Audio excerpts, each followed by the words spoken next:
The following podcast contains coarse language and adult themes.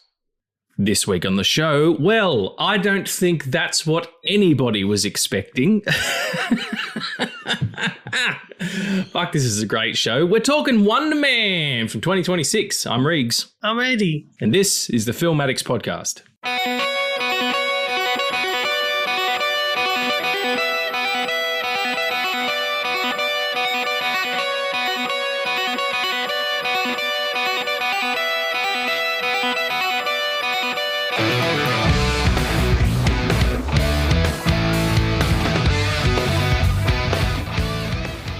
Hey friends, and welcome back to the Film Addicts podcast. We're so happy to have you here. It's Wonder Man. It's Wonder Bread. It's wonderful. I'm very excited about it. But I'm here with my very favourite, ionically powered person of colour. It's Addie. What's up? Thank you. Thank you so much for that. I needed that. You're very welcome. No worries, no worries. We're going to be learning our lines and ionising the environment in this episode. I'll tell you that much, folks. Fuck yeah.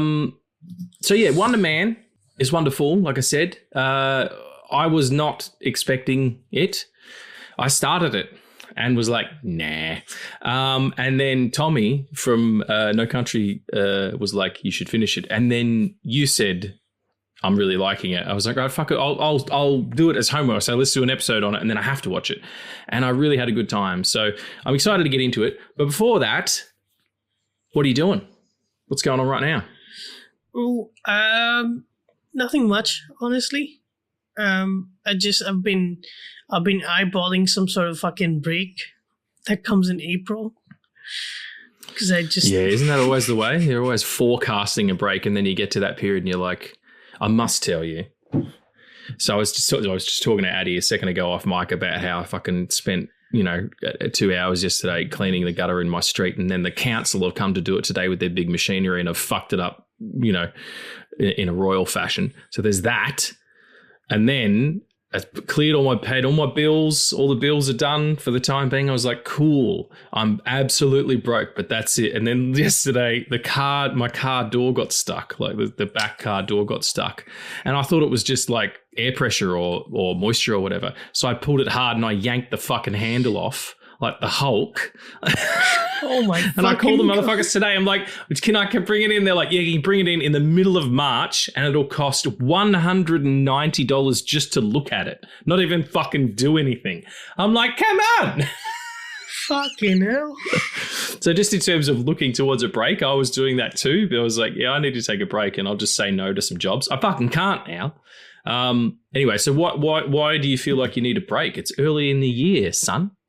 Oh, I don't know. The 2.5 hour commute 4 days a week. Yeah, I couldn't believe that when you told me that last episode. Fuck you now.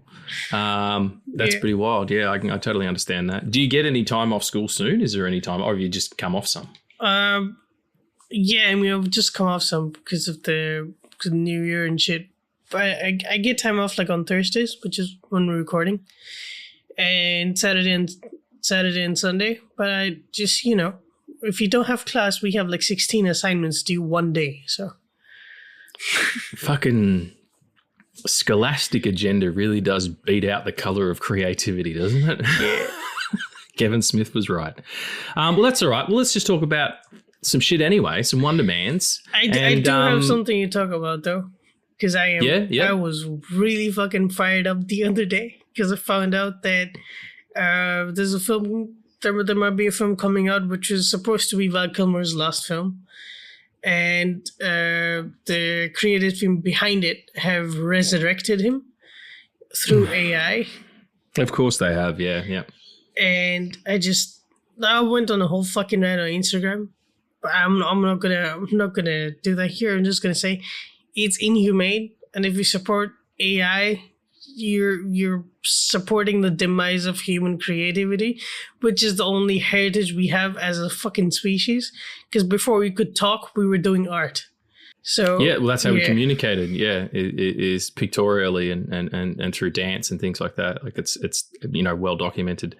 I had a conversation with someone about this the other day because they were talking about someone made a movie that's all AI or whatever. And I was like, cool, then it looks like trash. And they said, yeah, but it won't always, that it's going to look perfect at some stage. And I'm like, yeah, but, and that day I'd finished a job for somebody.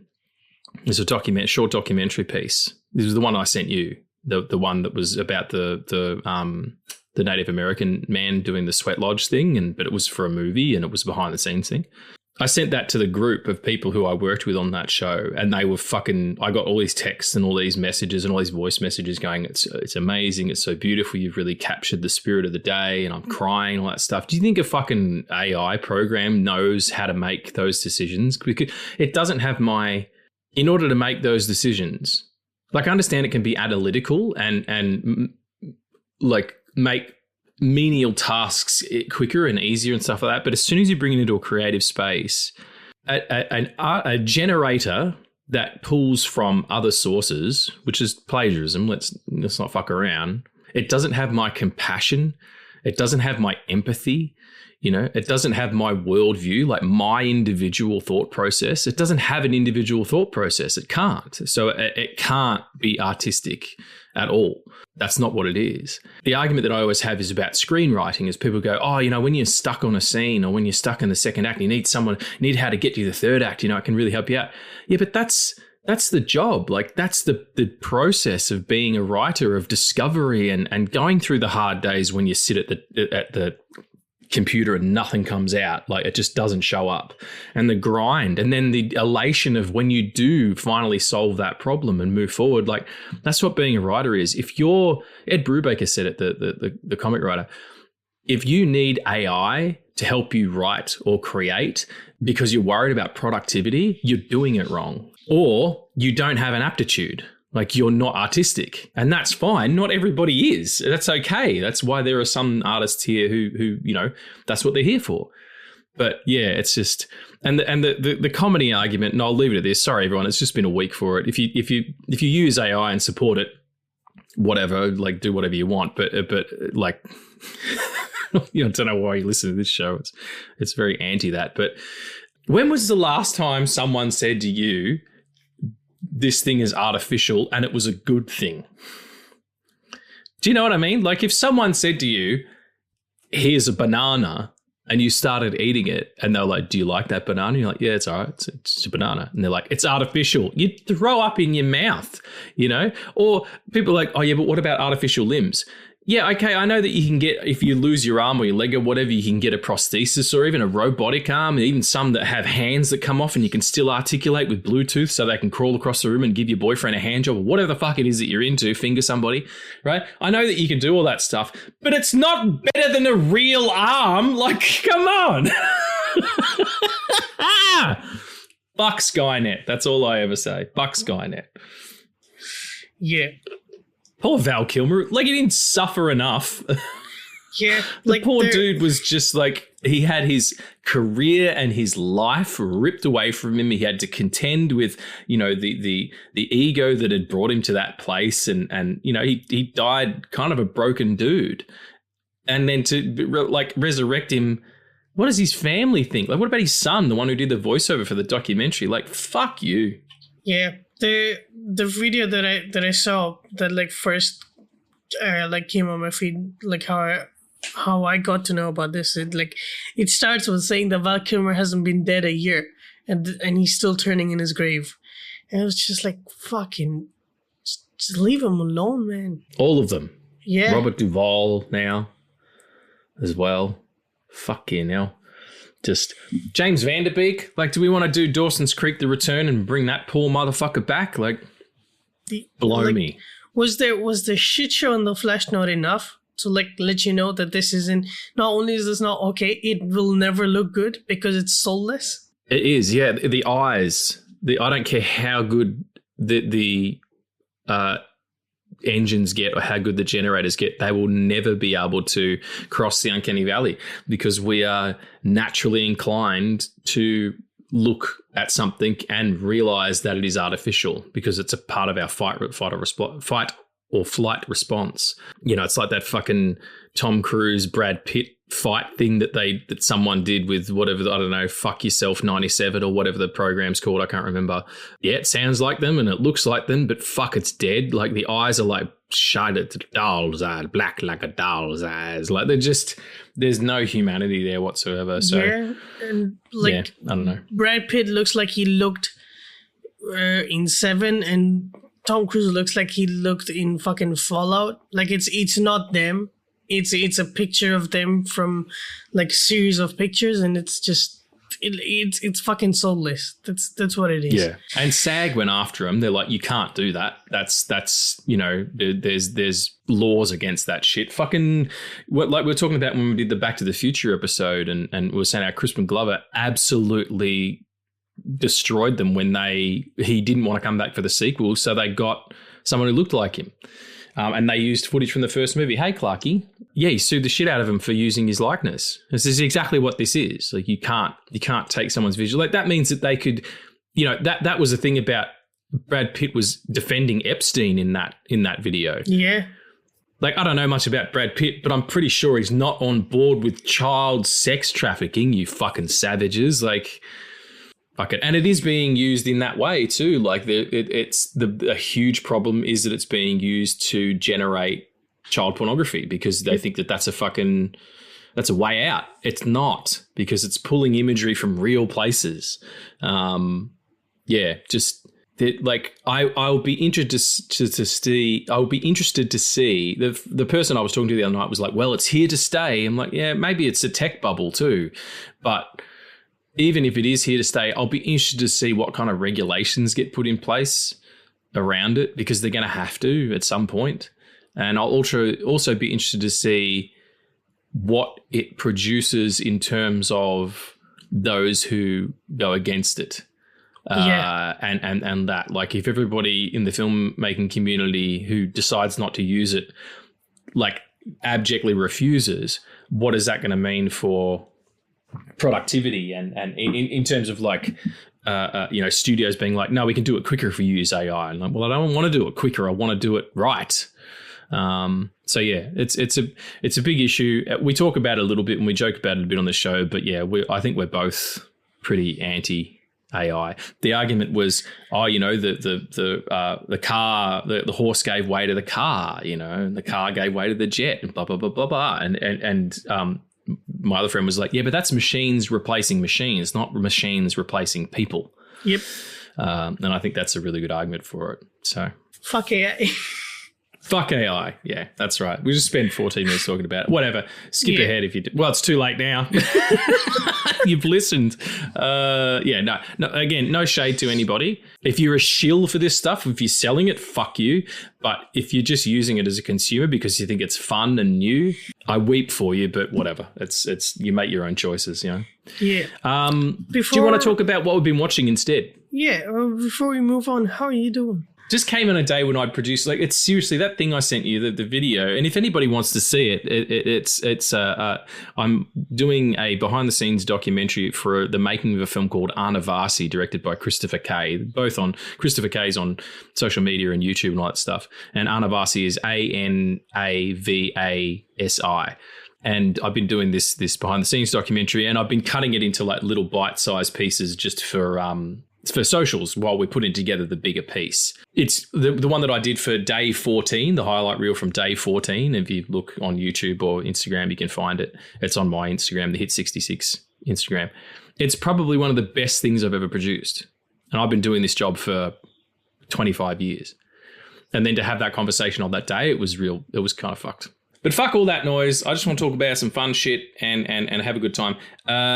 What are we watching? I did it. I did ASMR style. What are we watching? And I'm not wearing shoes. No one wants to think about my feet. Anyway, here's the theme song.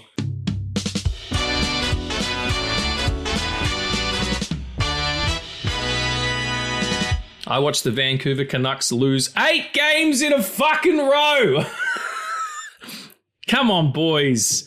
Come on, lads. Just absolutely pants until we faced Anaheim. We beat them by like 1. It was just, yeah. Absolutely crazy. Bit of Canuck action.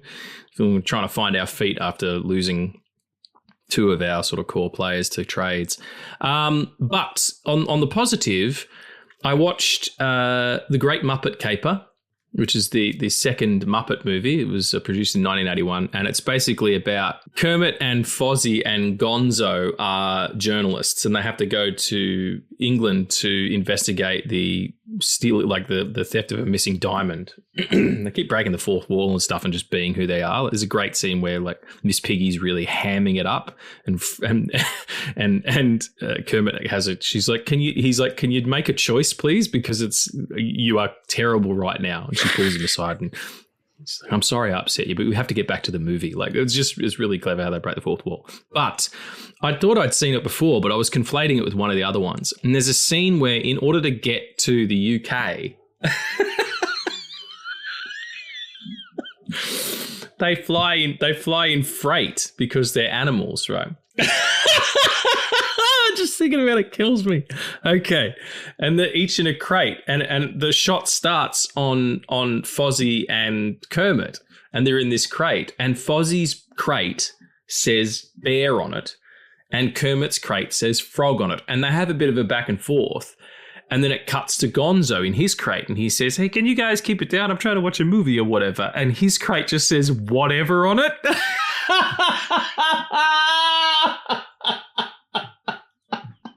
Because he's not anything in particular. It absolutely killed me. Like I was just had pains in my stomach from laughter. It was just so good. So if you haven't seen The Great Muppet Caper, it's one of the best. It's one of the best Muppet movies. It's right up there with Christmas Carol. Like it's really, really great.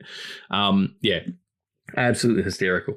Oh God, it made me happy. The Fifth Wave is a movie that I stumbled upon on the streaming services, and it's got Chloe Grace Moretz. Is that her name? The chick who played Hit Girl? Yes, you are absolutely right. And she plays a young girl who's, a teenager, and then aliens attack, and they have like 5 waves of dealing with this. Like, first it's catastrophe, then it's plague, and then it's this, and then it's that, and then finally they kind of come down and usurp us and take over our bodies. And it was really cool for a little while there. And she, like, spoilers, a lot of people die, but her parents die, and she's got to go after her brother who's been kind of taken by the military to a safe location, and she's got to kind of find him, and she sort of treks through the forest to find him, and it's pretty raw and brutal. And then all of a sudden it becomes this fucking, like, teen thing, like a YA kind of situation where all the kids become soldiers, and it just was like, fuck. Like it became, Maze Runner or something. Like it was going to be sort of Walking Dead style in its feel. And then it became this other thing, and I was a little disappointed with it. So watch the first half of The Fifth Wave, everybody. It's quite good. I like Chloe Grace Moretz. I think she's a good actress. Yes. And the final thing I watched was The Boy, the Mole, the Fox and the Horse, which is a short animated film on Apple, which is based on a children's storybook. Absolutely stunning. Just one of the most beautiful animated pictures I've ever seen. And the content of the story, like, is just, I mean, the final line, these creatures who have no reason to be together, but they're all sitting together, like the horse lies down and they all snuggle up to each other, and the fox and the boy sort of nudge heads, and the boy says, that's why we're here, to love and be loved. It'll make your heart sing. Like, just, it can't be missed. My understanding is that the book is really good as well, so maybe pick that up too. So that's my watchings. What about you? Yeah, I still have to watch that. I think it won Best Animated Short Film. It probably should have, because it looks amazing as well as being really, really moving. I watched a couple of things. I watched Nicolas Cage's adaptation. Fuck, I love that movie. We're doing an episode on it, everybody. That's next. It's incredible. One of the funniest things in that film is that Charlie is taking a screenwriting class because he's been stuck at the end of his second act, and like Brian Cox's character is giving the lecture, And before he asks the question, he is, because this, because he's like overthinking in his head, and it's all like the inner monologue narration. And then he talks about how narrating is the most laziest thing you could ever do in a film, and it stops, and there's no narration till the end of the film. Yeah, it's pretty amazing structurally. Yeah, Charlie Kaufman just came out of nowhere. He just the writer with being John Malkovich and kind of took Hollywood by storm for a little while. Like he was the it guy of these kind of weird, esoteric, very bespoke, Hollywood-sized pictures. Nicolas Cage was nominated for Academy Award for that film, and Chris Cooper won for his portrayal. So yeah, it's pretty spectacular. Brian Cox is playing Robert McGee, who's an actual screenwriting guru, and you can read his book. That's a real book that they're talking about. I did not know that. Yeah, it's one of the most famous. Like, I don't really kind of adhere to the kind of the screenwriting rule book oeuvre, the idea that there is a formula for this stuff, because it's not like Kristen Carnes, who wrote 1917, she's like, nah, I just kind of feel my way through, and you kind of figure out structure later. That's an easy way to do it. So I like to do that. Like, I understand narrative structure and 3 acts and 4 acts sometimes and all that kind of shit, but it just, as soon as you kind of know all that, it's a good idea to let go of it, because it's going to end up manacling you to stuff. It doesn't make a successful movie. Well, it might make a more successful movie. It doesn't make a better movie though. Yeah. And also her saying that is fucking perfect, because the 1917 screenplay is exactly what the film is. Like, I've read like a few screenplays, and like reading the Dune screenplay feels like you're reading like the actual book, which is what Denis Villeneuve wants you to feel. But reading 1917 was exactly like watching the film, because you were just with those characters for that long, and you feel their journey. 100%. I watched 28 Years Later, The Bone Temple, directed by Nia DaCosta. This is the new one. It's a sequel to the one that came out last year, 28 Years Later. And I love that first film, except for the last 2 minutes of it, because it takes a real fucking sharp turn. And Alex Garland does that to me. I love him until the very end, and then I hate him. What happens? So they just like zombies all just start to fuck? No, it's a really emotional. Like I said, no, as if that was an actual possibility. Well, I don't want to spoil it to eventually watch it, but I'm saying fuck zombies. I love it. Yeah, but yeah, I just like the first one ends with Josh O'Connor's character, or Josh O'Connell's character, coming in, and it was like a sharp shift from like where the film actually was, which is like there's a thematic theme of like growing up in this world, and our character goes through that entire journey, and like we as the audience feel emotionally fulfilled, and then there's a sharp turn to set up something new. It's like, oh yeah, right, knowing that there was a sequel coming. Is that what you mean?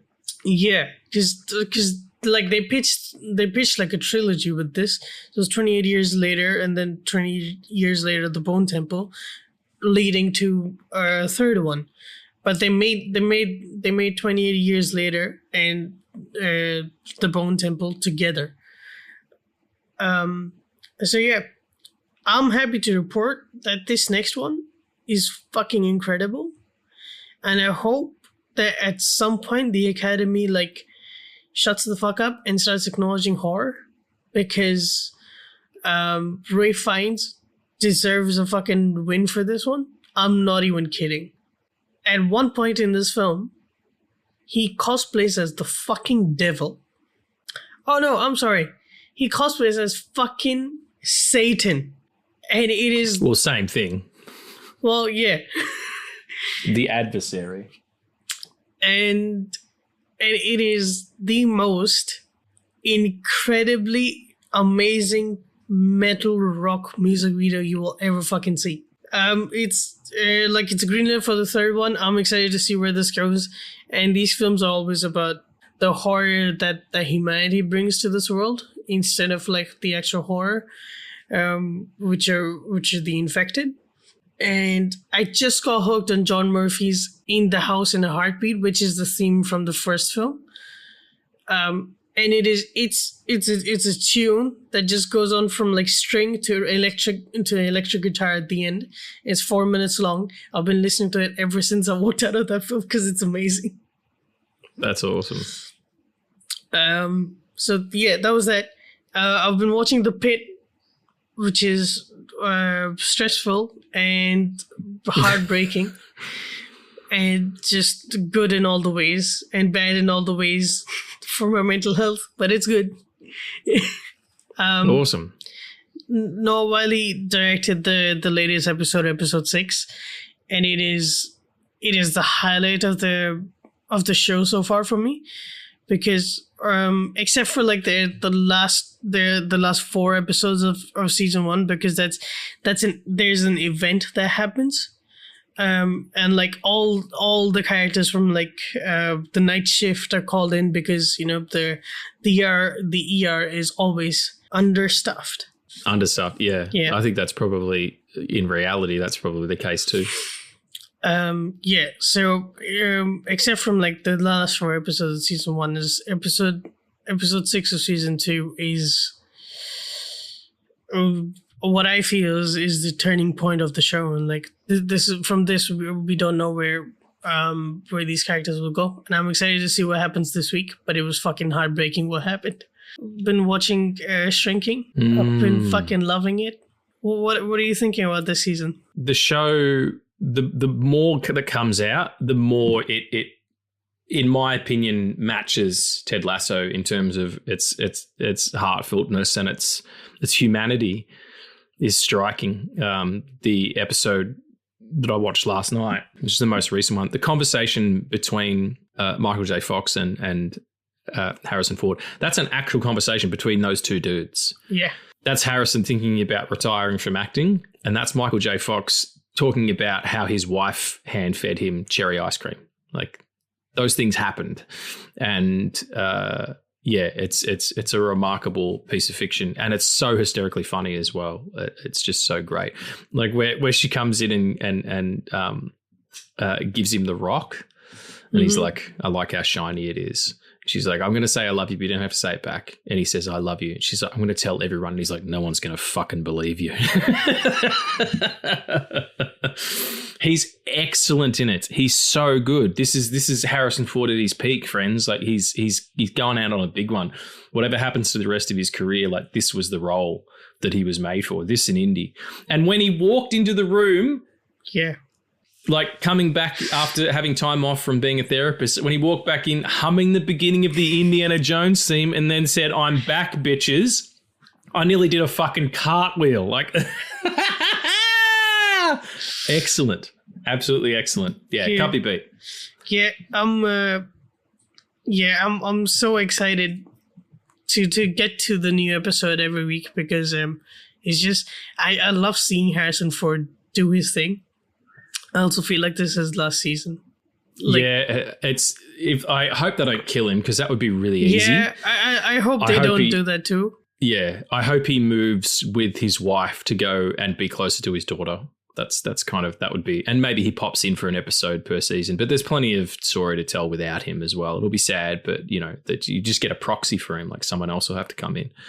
The other thing that I really enjoyed was when he talked about knowing when what's the gay best friend's name? Oh, Brian. He's talking to Brian in the locker room. And he tells me he knows when he's going to die. What is it? No, you don't. He goes, "You get crushed at a concert." And he goes, "What year? What concert? Is it Cher? Is she touring?" Like, his energy is just amazing. It's just, yeah.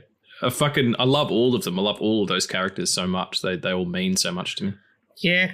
And I like, they're so human, which is what I love about them so much. Like the only complaint I have about the show is that I didn't get to see the Lord of the Rings trivia. Because I knew that answer too. Yeah, right. That's a good scene. And then she opens up. I think they're going to get together, those two. That'd be cool. Yeah. Unethical, but cool. But that's the thing, that would be the unethical thing. And then she wouldn't be able to give Jimmy such a hard time. Where she kind of ambushed him in that thing. Anyway, we're just talking about shrinking now. Let's do a bit of news real quickly, and then we'll talk about Wonder Bread.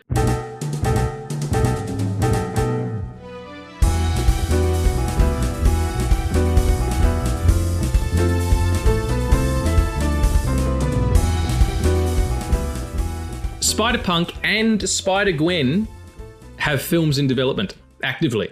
Sony Pictures animation executives have confirmed in a new interview with The Hollywood Reporter that both of these characters have animated spin-off films currently in the works within the Spider-Verse universe. Excellent. Make it happen. And just like if they all have the animation style that they have in each of the films, fuck yeah, that's cool.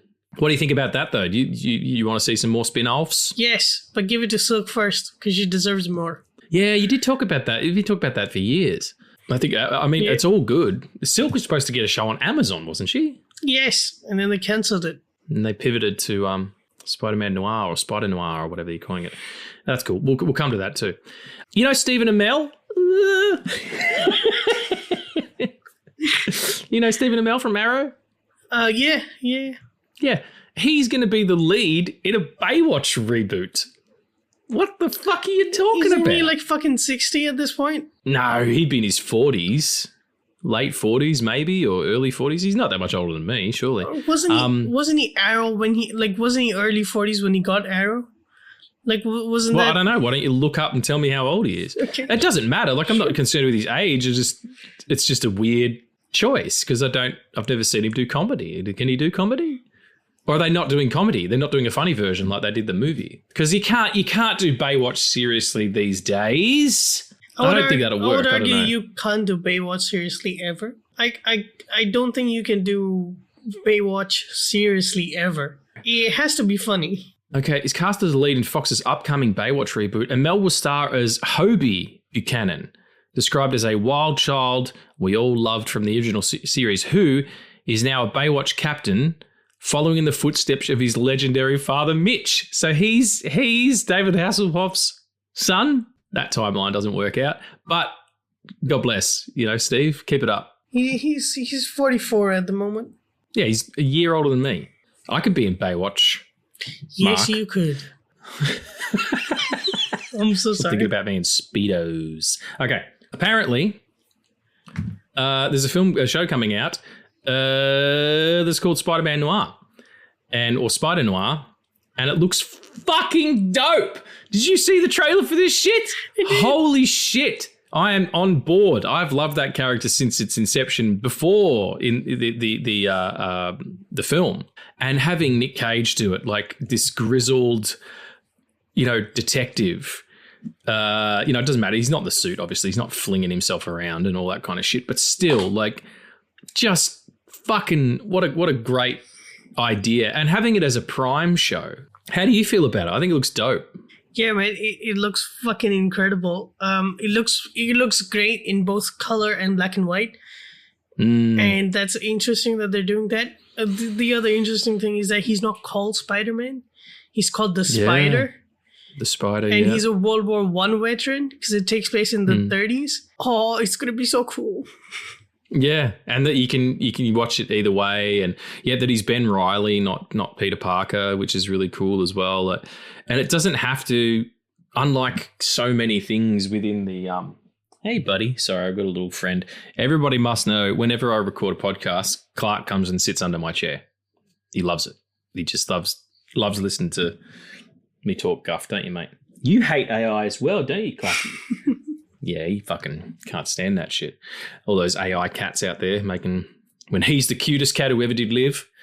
All right, anyway. Yeah, it doesn't need to be connected to anything. It doesn't need to have longevity above and beyond this really good story or what could be a really good story. Like I've been thinking that a lot lately, particularly after watching Wonder Man, and that's a good in. This doesn't need to go on. Like if Spider Noir this season works and it's great, awesome. And if you do others, maybe that'll be awesome too, but you don't have to. Like, not everything, things need ends. We don't like things to end anymore. And it's that serialized comic book nature. But I tell you something, there's nothing more satisfying than buying an omnibus of something in comic form. Like I'm reading The Invisibles at the moment, Grant Morrison's Invisibles, and coming to the end of it. Or Why the Last Man, that comic series. 60 issues and you get to the end and it was an absolute gut punch. I haven't been shook like that by a comic in my entire life. Yeah, like it's okay for things to end, A thing isn't beautiful because it lasts, everybody. Thank you, Vision. And not Joss Whedon. Yes. The Vision said it.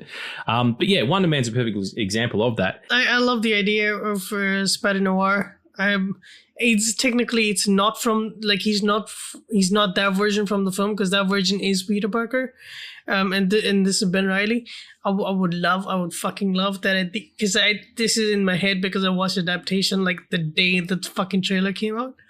But I would fucking love that at the end of that show, Nicolas Cage as Peter Parker comes in, and they both find out that one of them is a clone. Get fucked. That's awesome. Yes.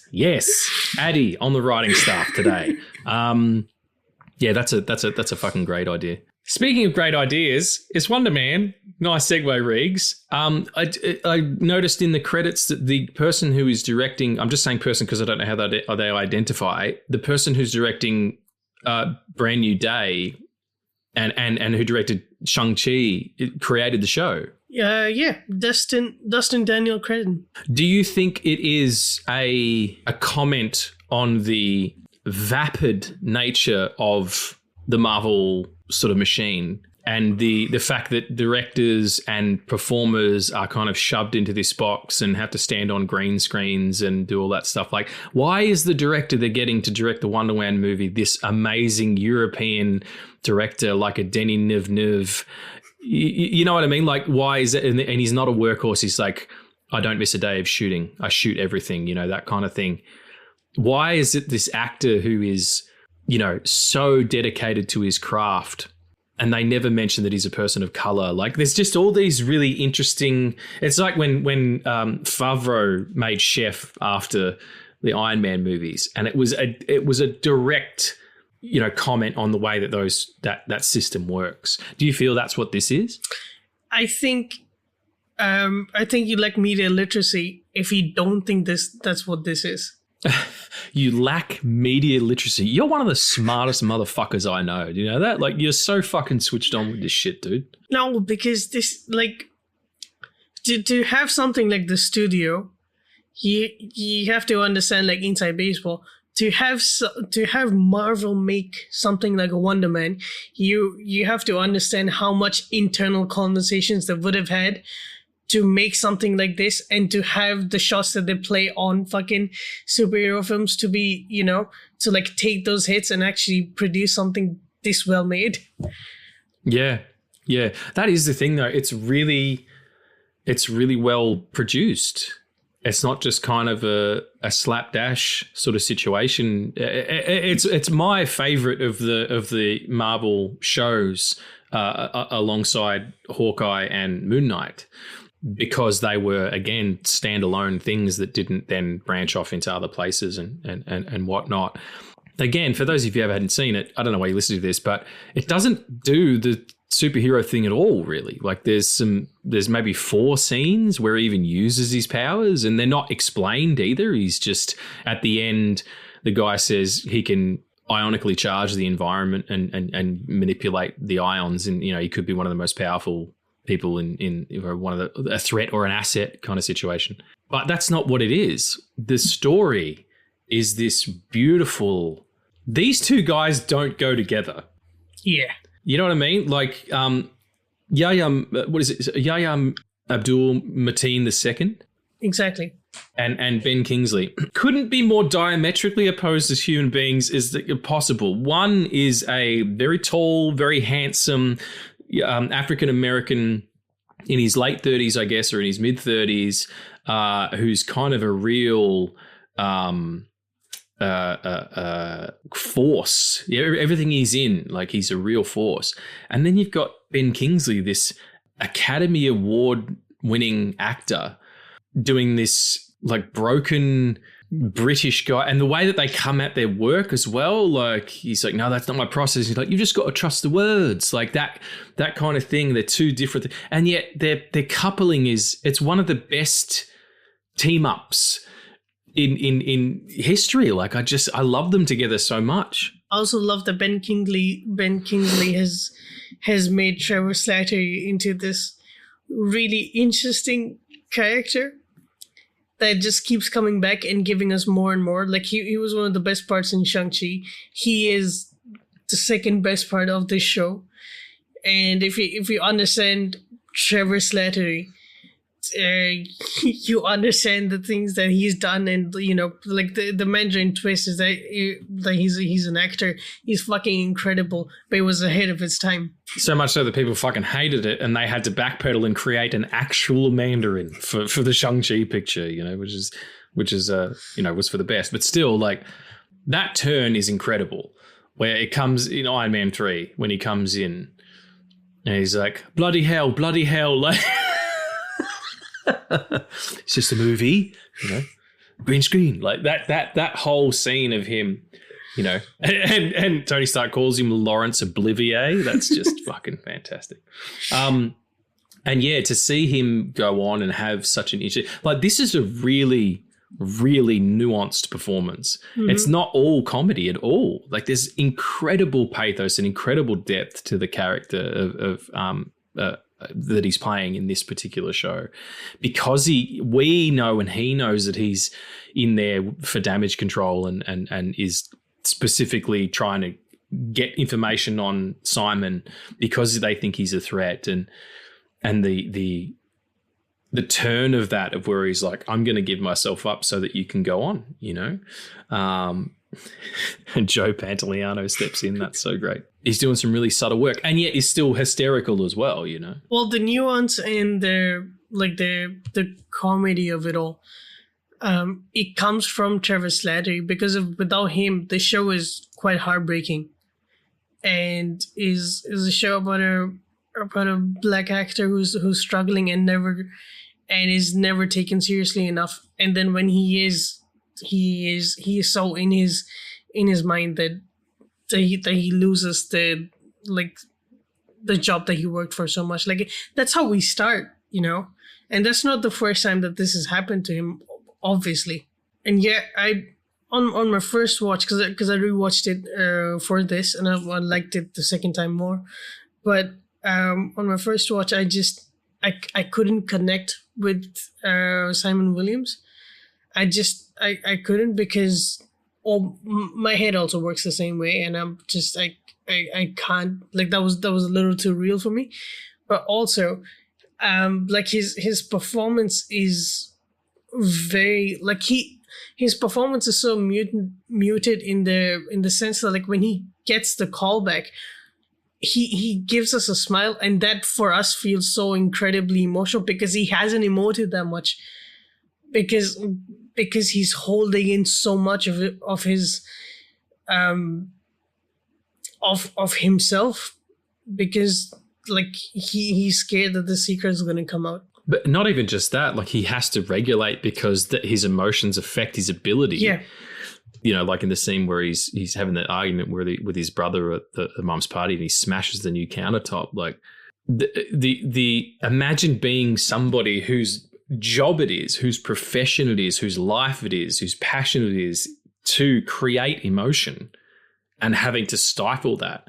Like that's the reason that as an actor, he focuses on backstory and all that kind of stuff, and craft and all the particulars, as opposed to, like Trevor says, just trust the words. Like that's it come from inside, and he can't do that, because if he does do that, the powers come out and he loses control. It's really interesting to set that. Like I understand in the comic books that Simon Williams was an actor, and there is, I haven't read a lot of Wonder Man stuff. I think I've read maybe a collected edition of some early stuff from West Coast Avengers or whatever. But when he was made out of ions, he wasn't an actual human anymore. I understand that was the case, but like to do it in this specific way, and to talk about the craft of acting and the profession of acting, through the lens of somebody who can't articulate because he's afraid of what might come out. Like that's what acting is. It's that fear, of that going on stage. I was listening to a thing the other day, and a person was saying all of the traits, like all of the emotional responses that are triggered by anxiety are good, in the sense that if you didn't have them, you'd be a sociopath. Like, why do we get anxious? Because we care about, other people's opinion, or we worry about our health, or, we worry about our profession, or we worry about our family, all those things. We have go through these cycles of fear about the future and worrying about what you've said in the past, all that kind of stuff. If you took all that away, like low level anxiety is where we should all be at, but a healthy level that makes you question and make better choices and help people and be kind and caring and all that kind of stuff. If you take all that away, then you're completely devoid of humanity. So that's kind of what acting is. You've got to kind of tap into that stuff and live in that higher place of anxiety, because you're creating those feelings about situations that aren't real. And I think that he struggles to do that, and he's struggled in his career because he couldn't let go. And then when he finally does, when he finally learns from Trevor that he's like, oh no, this is a piece of you, it's not all of you. Like this is you take all of that stuff, that the fantastic speech where they're at the director's house and they're on the balcony, and he's like, you're not what happened to you. You're not what's wrong with you. Like, you are the sum total of all of your experiences, your pain, your grief, your joy, holding a mirror up to nature and then showing everybody that stuff, the pain, the grief, the joy, makes the audience less alone in theirs. Like that's, and if you feel like, if you feel like that's not the case, if you feel like actors are just fucking wankers who have an easy job or whatever, go and find all the movies that you love on DVD and burn them, because none of those would work without the craft of being a performer. And I think that's kind of what this is getting at, that it's more complicated than standing in front of a fucking green screen and talking to someone who you don't know is there. That's why I kind of fear for the doomsday of it all, the Avengers doomsday thing. It's like where Alan Cumming was like, I was on set with no one and I don't know who I was talking to. I was saying words. Well, what the fuck kind of performance is that going to be, The X-Men are important to me.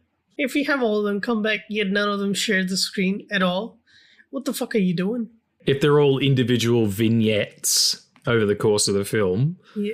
Like if they're not all standing together at one point telling the president to go fuck himself. Exactly. What are we doing?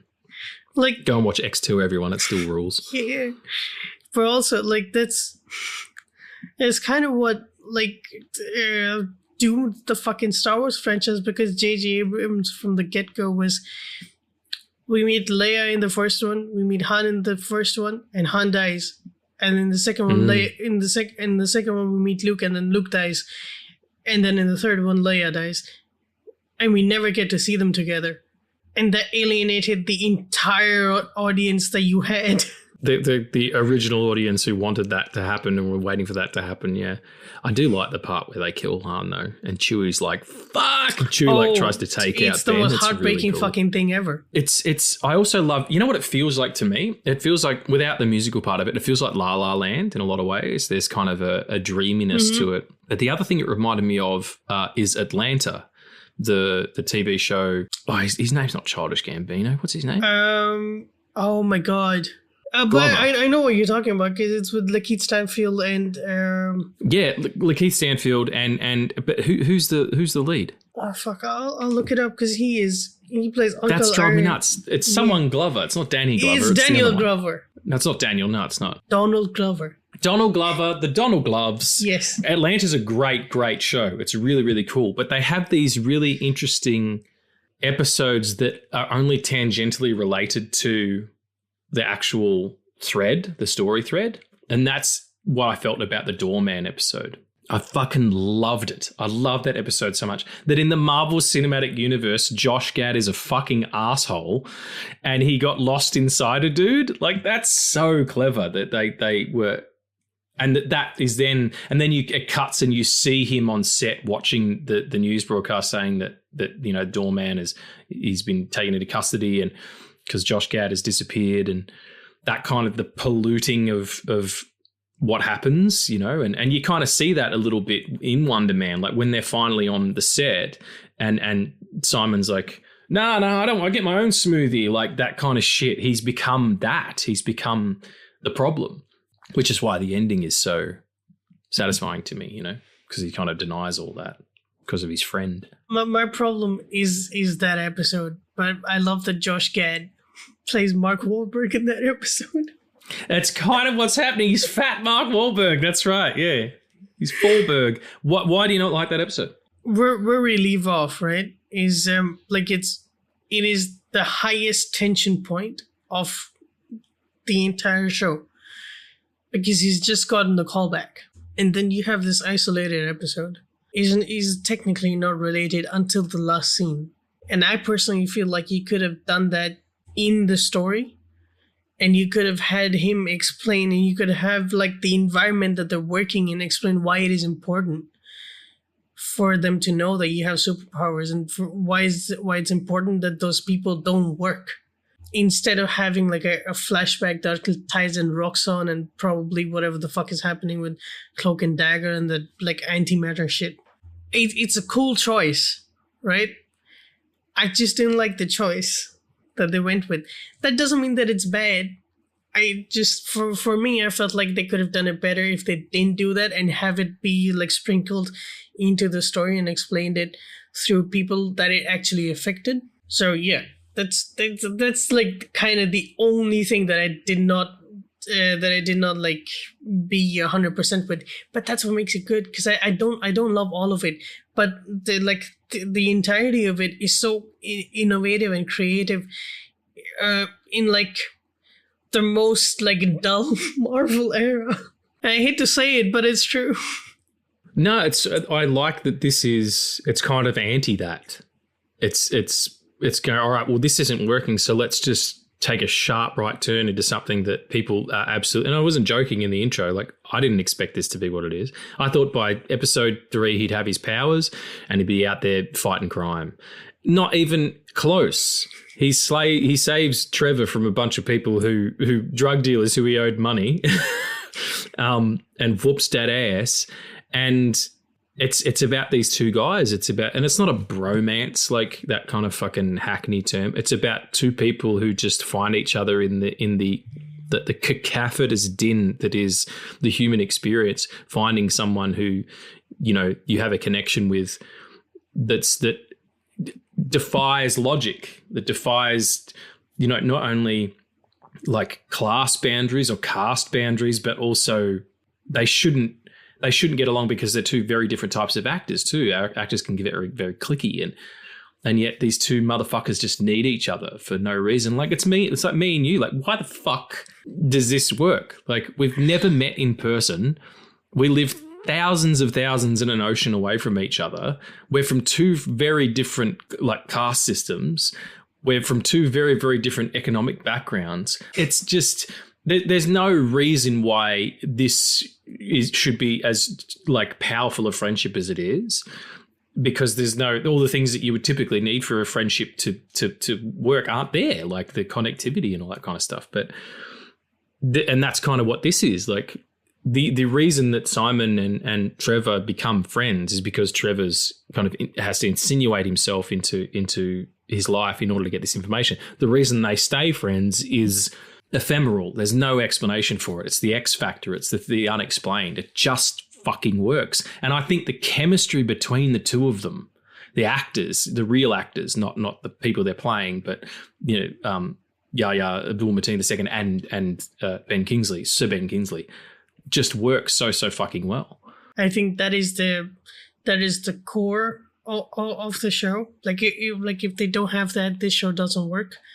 And it just, as soon as they meet, you know that it's right. Like it's not like there's a build of chemistry through a bunch of scenes, and like at the end of maybe episode 2 or 3, you get to a point where that chemistry works. It's instant.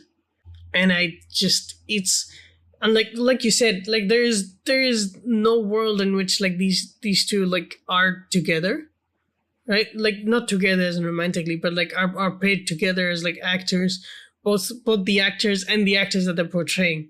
But the fact that they fall in love together with the craft that they're performing is why they kind of stay friends.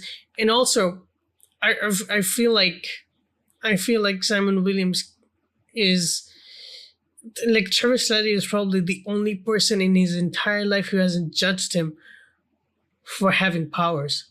Because not only has he not shown anybody that side of him, I don't think his fucking family knows that. And for Trevor Slattery to like unveil like the cracked wall behind the sofa and then say yes to pepperoni is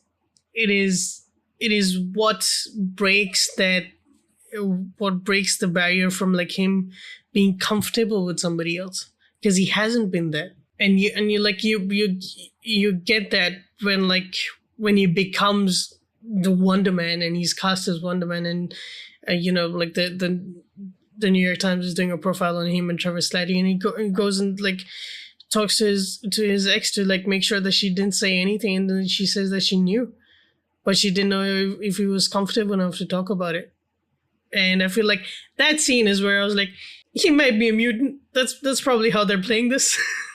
Yeah, maybe, but also it's fine to have it be ambiguous as well. Yes, 100%. It doesn't like add to, if you were trying to set up stuff for the furthering of the Marvel universe, then yeah, or if he's going to appear elsewhere, but I don't think he will. Like I just feel like it's a little isolated thing, like Moon Knight. Moon Knight just was. Well, Moon Knight now is, because there's no follow-up, but it wasn't supposed to be that. Like, it was supposed to have follow-ups, but it works as one piece. Yeah, it does. It's just like I said before, it's just a story that just happened, and you move on to the next thing, and whatever that happens to be. And I mean, it would be cool to see Trevor again, and the second season is them on the run. Like, that's a very different thing. But yeah, I don't need it. I would like to see but also I can make that up. I'd be like, what would it be? And just sit there and think about it for a little while and discover.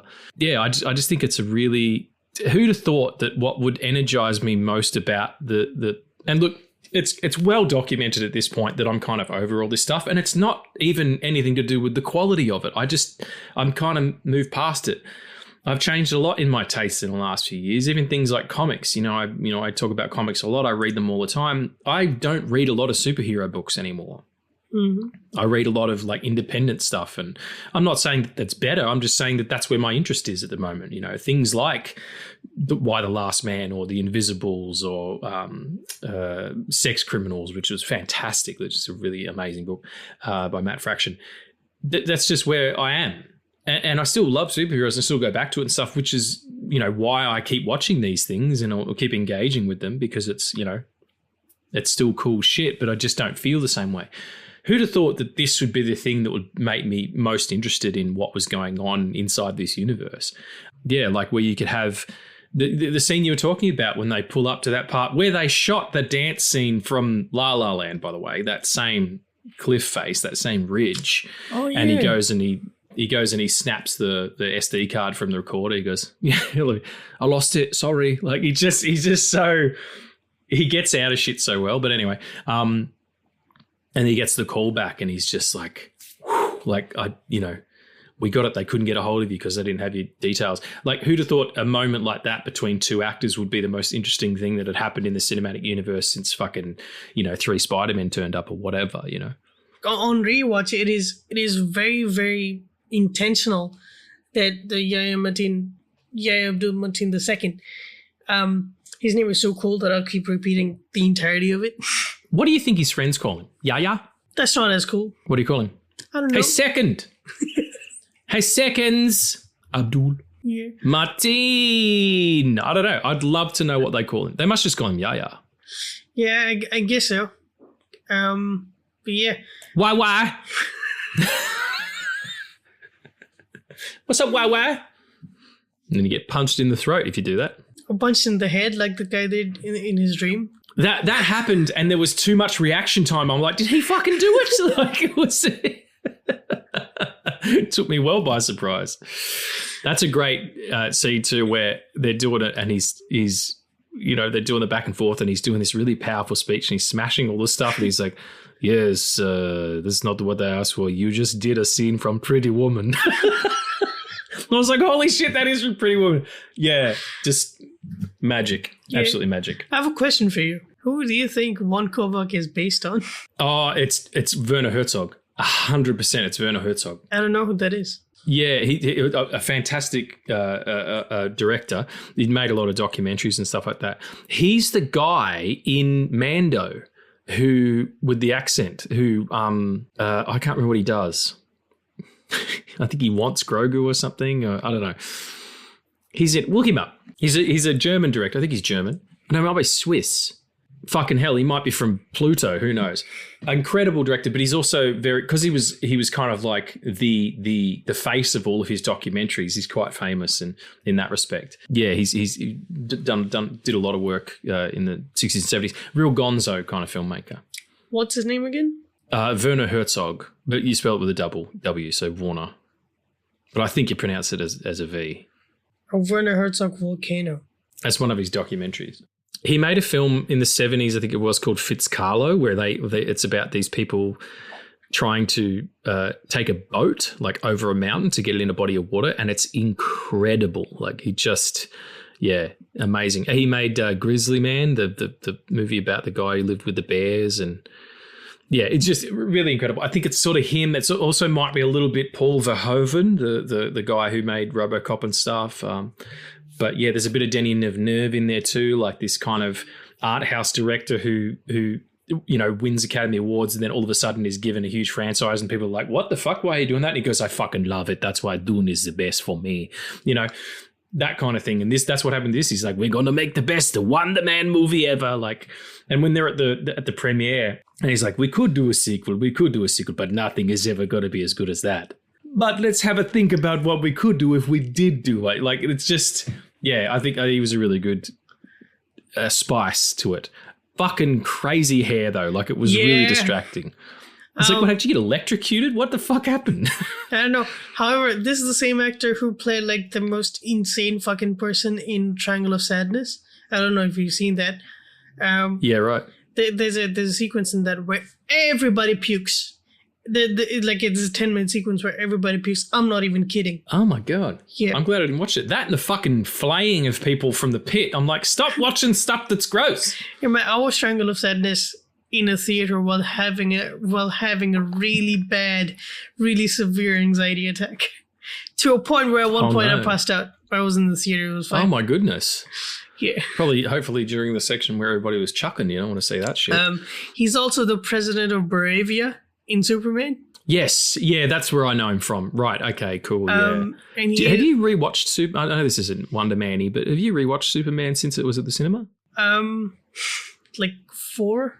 Do you like it more or less? Less every time. Less every time? Yeah, it's got that funny effect, doesn't it? Yeah. It's kind of like gum. You know, you put bubble gum in your mouth and you're like, oh man, that's grapey. That tastes like grape. And then 40 minutes later, you're like, this tastes like nothing, like I'm eating a shoelace. Yeah, this tastes like my jaw hurts. Yeah, this tastes like I need to get rid of it, but there's nowhere convenient to get rid of it. And I don't want to like wrap it up in something and then put it in my pocket because I know I'm going to forget about it. And then I'll put it in the wash and then all my wash will have bubble gum all over it. I won't be able to explain that to anybody. And then probably this fucking machine will break down because it's got bubble gum in it. And then I'm going to have to get a guy in here and he's going to be like really sort of, working class and gruff. And I'm going to have to play it off like, oh, it was my wife who put the bubble gum in here. And he'll be like, geez, what a bitch. You should divorce her. And then I've got to divorce my wife. Like all this stuff's going on all at once just because of a little piece of bubble gum. That was amazing. Thanks. Sometimes my brain just takes my mouth over and I just, I have no control whatsoever. Wonder Man, if someone was to say to you, someone who is a fan of the Marvel Universe or not, if someone was to say to you, should I watch Wonder Man? I keep hearing about it. Everybody on the internet really seems to love that they've cast a black man in that role. Yeah.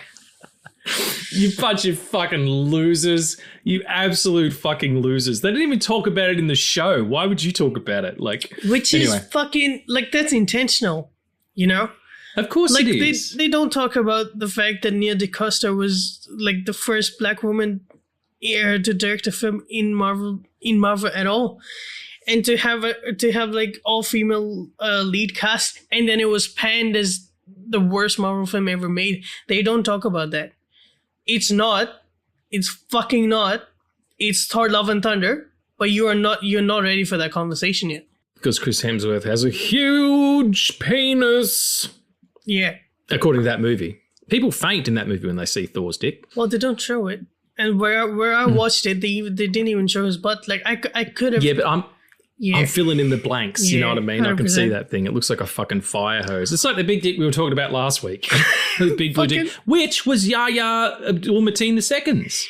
Well, no, he was Dr. Manhattan in the show, but not in not in the movie, but no, in the TV show, they it's his dick. Like in the movie, that is a CG dick. Mm-hmm. In this picture, in the show, Watchmen, it's absolutely his dick, and it is huge. It is distractingly good. I have no idea what his dialogue is in that show. Okay. Because I was watching the dick. I was just looking at it going, I don't know what he's saying, but that thing is mesmerizing. And it was swayed, so it was kind of a little hypnotherapy going on. Well, was that dangly? It would dangling. Oh, yeah. He would dangle and he don't even know it because he's too busy thinking about, fourth dimensionally. Yeah. Anyway, sorry. My original question was, if someone said they didn't like the Marvel Universe or they did, what would you say to both of those people individually about why they should watch Wonder Man? I believe this is a great stepping in point to whatever the fuck is happening. Because it technically doesn't require any previous knowledge. I know Travis Slattery is a returning character, but they explain. But they cover that. They show footage from Iron Man 3. You understand it, yeah. Yeah, and even in the show, it was everywhere he goes, he's recognized for that. I feel like it's an incredibly open stepping in point, because from here you can choose if you want to go into it or not. But this also shows a completely different side to what Marvel has done since Iron Man.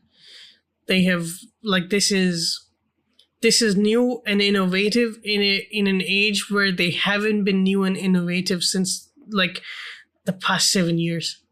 There've been sparks and there've been glimpses of hope and innovation, but they've always been boggled down by the fact that they are too. I would say that they're too scared to acknowledge the greatness of television that they have achieved into film, and they've been too scared to take any risk on the film side. And this is not only a risk because they didn't fucking know if this is gonna work. This Leonard Curtin said it. He's we didn't know it was gonna be. We didn't know people were gonna like it this much. We knew that we were liking it because we knew what we were doing, but we didn't know that so many people would like it. And it gives you something to like and something to root for, and more importantly, it gives you someone that you can project yourself into. Not only is Simon Williams absolutely dealing with high functioning anxiety, he's also really insecure, and those are the things that drive his actions. It's not that he is so calculated, it's that he is scared of anything happening, which is, and his anxiety is what drives him, and it leads him to Trevor Slattery, who in the most simplest of ways of explaining it, just tells him to shut the fuck up. He's there's too much noise and you just shut the fuck up for a minute, and that's why that speech is so incredible, because it's not coming from Trevor Slattery trying to get anything from him. It is coming from an actor trying to unlock somebody else's actor inside them that he knows exists. You know, like it's so incredible when somebody says that you are not what your condition is, where you are the sum of everything that you've been through, all of your experiences.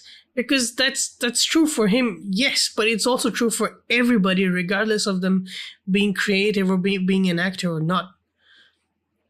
And that there is that depth, and that depth was in the MCU, and there are still glimpses of that. But this gives you something that the MCU has long been away from, to a point where this feels more creative than most of the things that they've done. Yeah, I tend to agree that it has a very particular flavor which Marvel hasn't had for a long time. It's all kind of been the same shit, and now it's like, oh, there's this interesting little corner here that we haven't looked at yet about what it's like to just be a normal person, kind of, and deal with the things that these bigger ideas deal with, but just on the ground.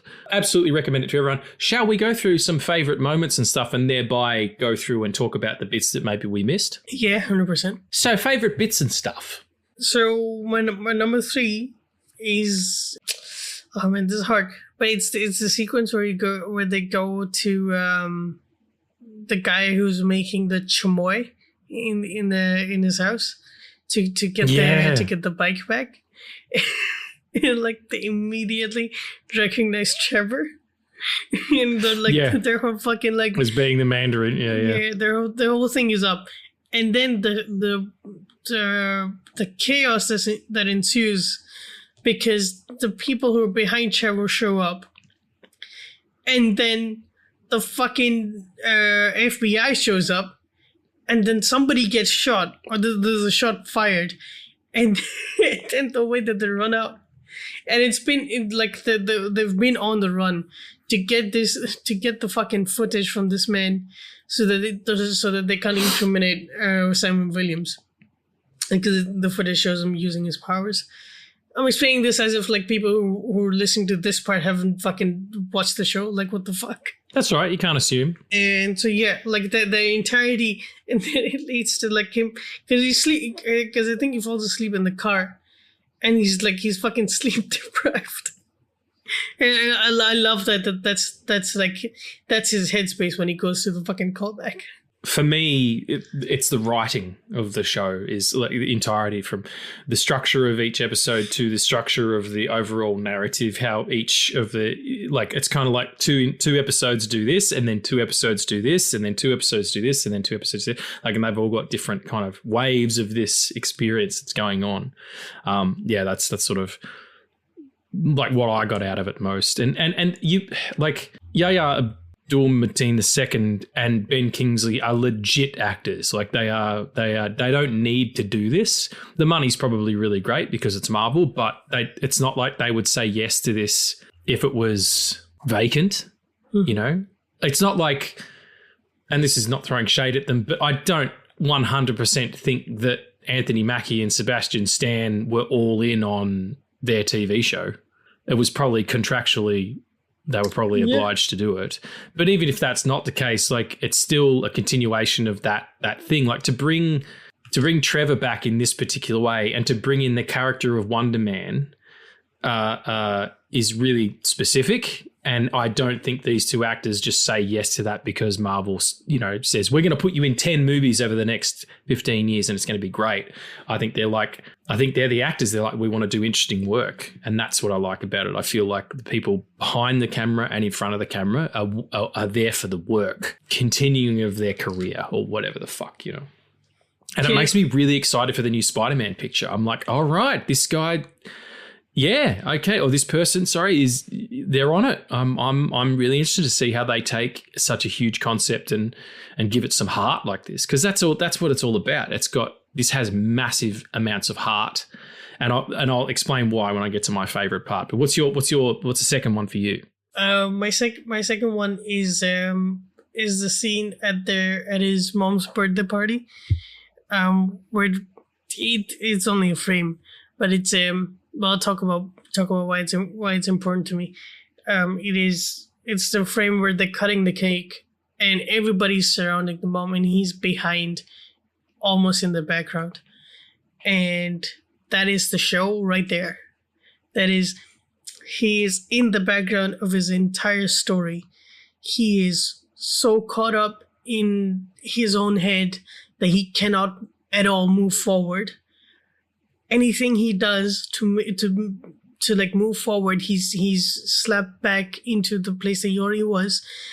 It is also, and in those themes, it is also about a black actor in Hollywood not being able to be emotionally independent in his performance because of what people will think.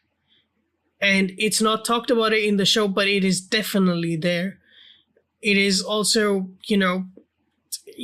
like we don't know how many jobs he's had to do to get his mom that ice cream machine, that his brother is just like, fucking, I hate that conversation. Cause I have people in my fucking family like that.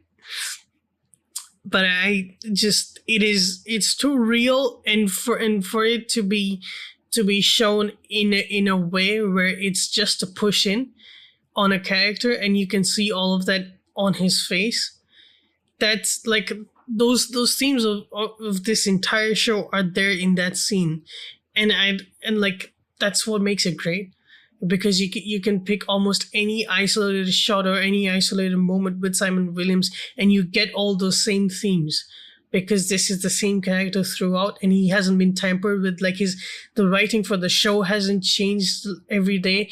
The way that he's portraying it hasn't changed. It is they knew what they were doing and they did it. Yeah, it's in terms of execution, it's right on the money. It doesn't feel compromised in a way that narratively some of the other stuff might have to be, because they were building bigger things or trying to cash in on past successes or whatever. Yeah, completely agree. And also the fact that Simon's in the background there is because the person that believed in him most is gone. His dad is the one who said, "You were great in that play. You were great in that play in a way that I'm not just saying that because I think you're great because you're my son. You really are talented." And he's like, "Oh shit," and that person's gone now. Like that's really powerful in terms of his motivations, in terms of his drive to really kind of prove that, or not even prove that to his dad, but prove it to himself that my dad was right about me. For me, I love the scene where Trevor's in the, like, just after he's gone to the callback and he gets taken by the damage control people and put in that van, and and he's like, "Oh yeah, sorry about the card thing and whatever," and blah blah blah. And then he's all of a sudden he switches back into Mandarin, like in terms of his he's like, "I need more time, I need to do this and blah blah blah." And you see the smile as he's trying to figure it out. He's like, "You've got to let me do the film," and he's like making it sound like it's a good idea for them to let him continue this sort of charade, even though he's not actually going to do it. He just wants to do the movie.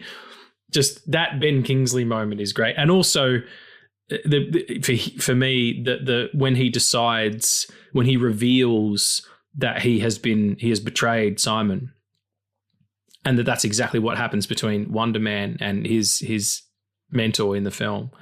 And then he says, I'm going to figure it out. And he does a new Mandarin video. And he's like, "America, I'm back." And I was like, oh shit. Like I wasn't expecting to see the Mandarin, you know what I mean? And it's just, and they take him and, what are you clowns waiting for? And he gets put in the prison and they're like, "All right, we'll let you take the fall for it." Like that turn for him was really, really, that redemption was great. And I thought that was going to be it.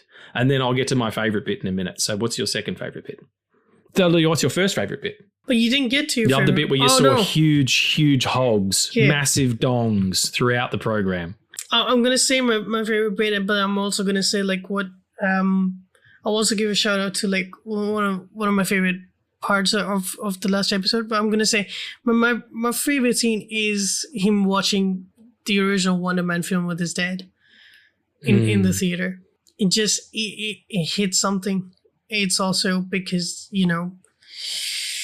we see here and we talk about films because they mean something, that they mean something to us. And it's not like a fucking, like this isn't like a dumb fucking joke. Like these things, like these films, these characters, they they represent the real things, and they mean they like are attached with real emotions in our lives, because art fucking matters, man.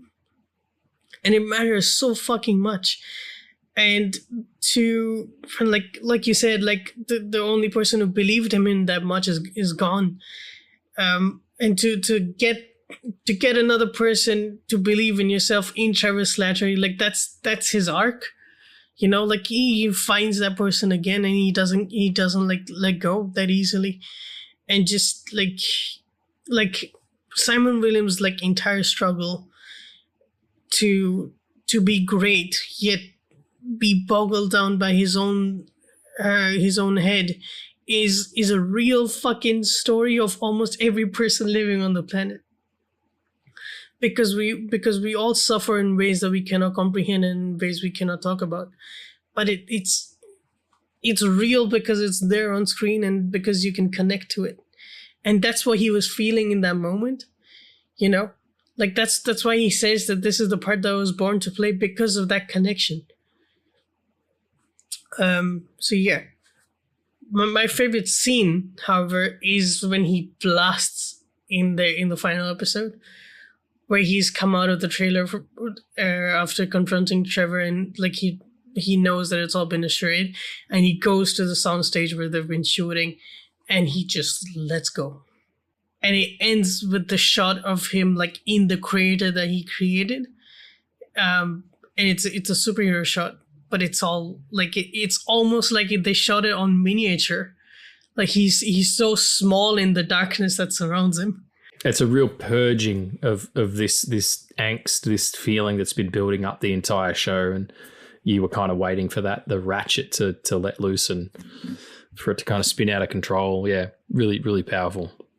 For me, the best thing about this show is the final episode, where all this stuff is revealed, and Trevor goes to prison, and the Wonder Man movie does great, and the premiere is great, and he becomes super famous. And then all of a sudden he's in a bar in the Midwest talking to some nobody who you think that he's on an acting role. He's like, yeah, I'm doing research, but I just want to keep it on the down low and, blah, blah, blah. And he spends time with this guy and spends time with his family, and they talk about how his wife got sick and all of this stuff, all of this shit. And I'm like, where the fuck is this going? Like, I have no idea, but I was in it. I was really interested. And then all of a sudden you find out that it's not a role at all. He's using this guy to infiltrate the prison that Trevor's in. And the thing that got me is that, and then like, so he gets to the end, and he gets to Trevor, and he's like, you were out, and he goes, no, I couldn't leave you here, They're best friends. And he uses his now harnessed ability to ionize the environment to not only pull the door off this thing, he's like, don't worry, we can get out. And he does the thing that Wonder Man does. He ionizes the atmosphere around him and uses it to fly. And all you see is that sort of power starting to happen. He takes Trevor in his arms, and it cuts to a wide shot of the prison, and you just see this burst out the roof, this little dot out the roof. It breaks the sound barrier and off into the sky, while everybody's talking at me from fucking Midnight Cowboys playing to call back from the first episode. It's just incredible bookending, and a great way to kind of satisfyingly end. Like, it was all of this was for these two men to come back to each other and be in each other's lives, and how important that is. And he's right, Trevor was right. He did break out again. Just perfect ending for me. Like, I was so happy with it. It was like, yep, that is absolutely the way it's supposed to go. It's like the end of Hawkeye, where he takes her to have Christmas with his family. You're like, well, of course that was what was supposed to happen,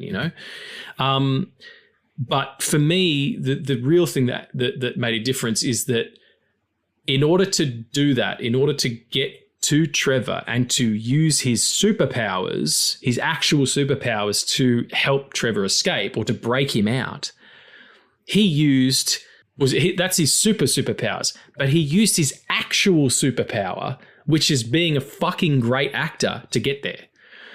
He fooled everyone. He fooled his agency. He fooled his managers. He fooled, the public. He fooled this person who works there and insinuated himself into his family. He fooled the family. He fooled the guards. There's that great bit where the guard turns him around and he's like, oh, yeah, he's just showing me the ropes and blah, blah, blah. He used his acting powers for this ruse to break his best friend out of prison. Like that was the whole thing of the story. It's like, yeah, cool, you can ionize the environment, but you're a really good actor. Like that was the thing that sold it for me, that last episode. I fucking loved it. It's a homage to countless Superman and Lois Lane scenes, because as he starts to fly up, Trevor hugs him like how traditionally Lois Lane has drawn hugging Superman while he's taking flight, and they're both midair. It's not an accident that that's happening. It's absolutely beautiful. Wonder Man, everybody. It's on the Disney Plus right this very second. Do check it out if you're tired of Marvel stuff, or if you want something new, or if you just fucking got 4 hours to burn. They're nice little chunks of episodes. Let us know how you feel about it. What did you think of Wonder Man? Did you love it? Did you hate it? Are you a racist? You're probably not a racist if you're listening to this show. Shall we check in on questions?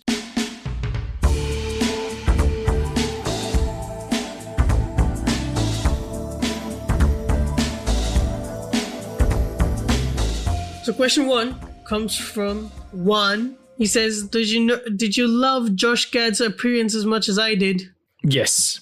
Absolutely. He was the perfect person because he's notoriously a really lovely dude, and I like it when people kind of play against type.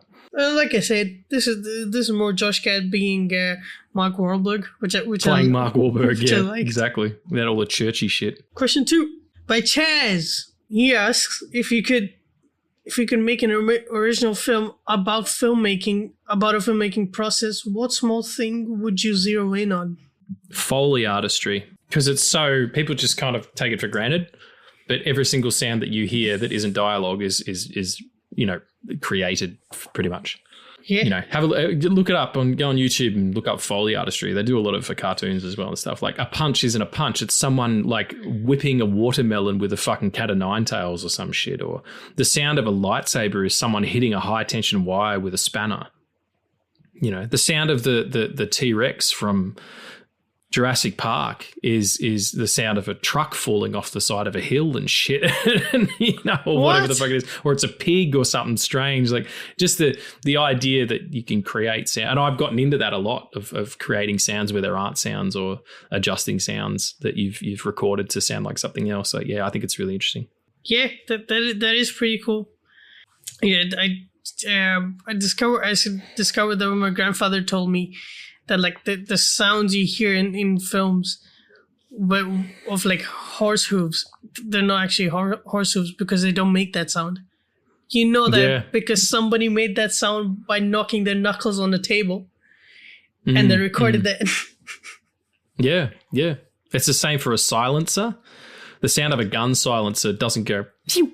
Like that's not the sound of it at all. That was created for this one particular movie, some film noir in the fucking 30s or 40s. An actual silencer just sounds like, someone hitting a bag with a stick. Like it's quite loud. It's quite, even though it's a silencer, it's quite deadening. It just takes the pew out of it, pretty crazy. So yeah, Foley artistry for me, Chaz. Say cinematography. Okay, because I know some of it, not all of it, but some of it. Yeah, it would be good to kind of have a semi-biopic about a cinematographer, There's one, the cinematographer who was the cinematographer for, who was it, Superman? No, it was Indiana Jones. I can't remember his name. Really famous guy. He went blind. What? Like, imagine that. Yeah. Like being a cinematographer and then you go blind. Like that's an interesting story. There's a Maestro style movie around that you can make about that. Thank you so much for listening, everybody. We do so appreciate you. We hope you're having a beautiful week and continue to do so. You know where to find us. Come back next week. We'll be talking about Adaptation, the Spike Jonze joint with double Nickel Cage, whatever, double Nicolas Cage. It's going to be exciting. But until then, we love you. And I love you, Addy. You're the best, buddy. Thank you so much for doing this Wonder Man episode. You're a Wonder Man to me. God damn it. You took my fucking line. That's it, everybody. We'll see you next week. Thank you so much. And remember, fuck AI. Our twins. Boom.